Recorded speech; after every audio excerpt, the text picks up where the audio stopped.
Waalaikumsalam. Ustaz, saya baca di buku 37 masalah mulai, tidak semua yang tidak dilakukan Nabi itu bid'ah. Lantas contoh bid'ah berlaku yang sudah terjadi dalam sehari ini seperti apa? Jika tidak dilakukan Nabi bid'ah, inilah yang banyak menyesat-nyesatkan orang Islam. Jika tidak dilakukan Nabi bid'ah, pernah dilakukan Nabi? Pernah dilakukan Nabi? Pernah dilakukan Nabi? Maka saya ungkap di situ banyak sekali perbuatan yang tidak pernah dilakukan Nabi tapi dilakukan sahabat Nabi. Mana contohnya? Berzikir 1000 kali sebelum tidur malam. Siapa yang melakukannya? Abu Hurairah. Abu Hurairah sebelum tidur malam berzikir 1000 kali. Ngitungnya gimana? Alfu uqdah, disimpul tali 1000 simpul. Karena kalau pakai tangan cuma bisa 33. 33, 66, 99. Lebih daripada itu error. Maka pakai subhanallah, subhanallah, subhanallah 1000. Tunjukkan saya mana hadisnya. Apa pernah Nabi ngajarkan, hai orang beriman, sebelum tidur malam berzikirlah engkau 1000 kali. Kalau pakai kaidah tadi, kalau tidak dilakukan Nabi bid'ah, berarti Abu Hurairah masuk neraka. Karena dia berani buat zikir 1000 kali sebelum tidur malam. 2. Imam Ahmad bin Ambal salat malam 300 rakaat. Mana pernah dilakukan Nabi? Kalau itu dipakai kaidah, Imam Ahmad masuk neraka. 3. Imam Ibnu Taimiyah. Ibnu Taimiyah selesai salat subuh menghadap ke langit membaca Al-Fatihah sampai terbit matahari sebelum salat sunat Isra. Mana pernah dilakukan Nabi? Hai orang beriman, selesai salat subuh menghadaplah ke langit, baca Al-Fatihah, menghadap ke langit. Di tempat saya nampak awan, di sini menghadap ke langit nampak ibu-ibu. Mana pernah? Oleh sebab itu tidak semua mesti disyaratkan dilakukan Nabi.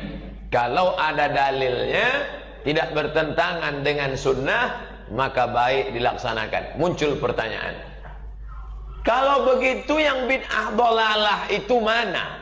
Maka baca pembahasan bid'ah ditulis oleh Syekh Abdul Ilah Husain Al-Arfaj. Saya kutip dari buku dia, itulah yang saya nukil ke dalam buku 37, kriteria bid'ah dolalah. Ada 9. Kalau ada salah satunya, maka dia masuk kriteria bid'ah dolalah.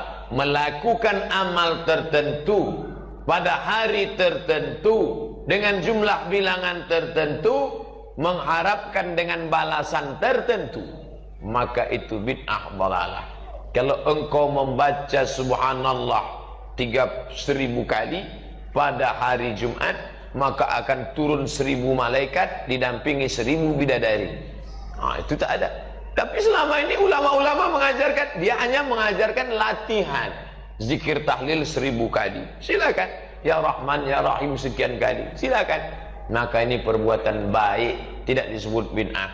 Yang dalalah, mengambil turbah Karbala lalu diletakkan di tempat sujud. Ketika sujud ditempelkan kening, Allahu Akbar. Siapa yang tidak menempelkan ke situ maka tidak sah salatnya, batil, bid'ah dalalah. Wa kullu bid'atin dalalah. Kata Imam Nawawi, maknanya kebanyakan bid'ah itu dalalah, tapi tidak semua bid'ah itu dalalah. Maka Imam Syafi'i membagi 2. Kalau dia bertentangan dengan Quran dan Sunnah, dalalah. Tapi kalau dia masih sejalan dengan Quran dan Sunnah, maka dia sebut dengan bid'atun hasanah, atau bid'atu huda, atau bid'ah mahmudah. Tapi kalau dia bertentangan, bid'atu dalal, atau disebut dengan bid'atun mazmumah, atau disebut dengan bid'atun mustaqbahah. Itu yang membagi itu siapa? Imam Syafi'i, yang hafalan hadisnya tak terhitung di kepala. Imam Syafi'i yang alim, bergelar Nasirus Sunnah. Imam Syafi'i yang kepalanya isinya hadis. Tiba-tiba ada ustadz yang mengatakan bid'ah tidak bisa dibagi, tapi dia ngajar tidak pernah berdasarkan kepala. Al ilmu fil laptop. Hilang laptop, hilang ilmu. Ustadz ikut yang mana? Ikut Imam Syafi'i atau ikut ilmu fil laptop? Saya ikut Imam Syafi'i. Bapak Ibu mau ikut laptop ya silakanlah. Wallahu a'lam bishawab.